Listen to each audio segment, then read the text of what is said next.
سفیان بن عیینہ نے کہا کہ میں نے عمرو بن دینار سے پوچھا، کیا تم نے جابر بن عبداللہ سے یہ حدیث سنی ہے کہ ایک شخص مسجد نبوی میں آیا اور وہ تیر لیے ہوئے تھا؟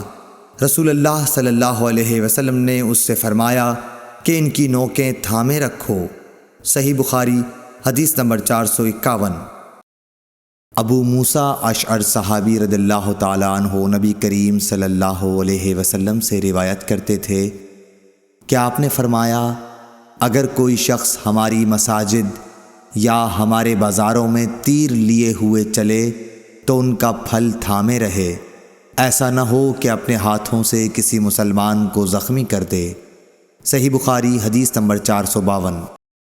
عبد الرحمن بن عوف نے حسان بن ثابت رضی اللہ تعالیٰ عنہ سے سنا، وہ حضرت ابو ہریرہ رضی اللہ تعالیٰ عنہ کو اس بات پر گواہ بنا رہے تھے کہ میں تمہیں اللہ کا واسطہ دیتا ہوں کہ کیا تم نے رسول اللہ صلی اللہ علیہ وسلم کو یہ کہتے ہوئے نہیں سنا تھا کہ اے حسان، اللہ کے رسول کی طرف سے مشرکوں کو اشعار میں جواب دو، اور اے اللہ، حسان کی روح القدس کے ذریعے مدد کر۔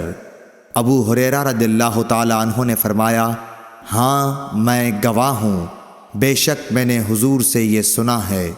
صحیح بخاری حدیث نمبر 453۔ عروہ بن زبیر نے حضرت عائشہ صدیقہ رضی اللہ تعالیٰ عنہ سے روایت کیا ہے، حضرت عائشہ نے فرمایا، میں نے نبی کریم صلی اللہ علیہ وسلم کو ایک دن حجرے کے دروازے پر دیکھا۔ اس وقت حبشہ کے کچھ لوگ مسجد میں نیزوں سے کھیل رہے تھے، ہتھیار چلانے کی مشق کر رہے تھے۔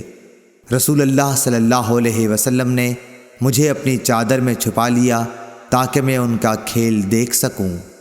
صحیح بخاری حدیث نمبر 454۔ حضرت عائشہ رضی اللہ تعالی عنہا روایت کرتی ہیں کہ میں نے نبی کریم صلی اللہ علیہ وسلم کو دیکھا جبکہ حبشہ کے لوگ چھوٹے نیزوں بھالوں سے مسجد میں کھیل رہے تھے۔ صحیح بخاری حدیث نمبر 455۔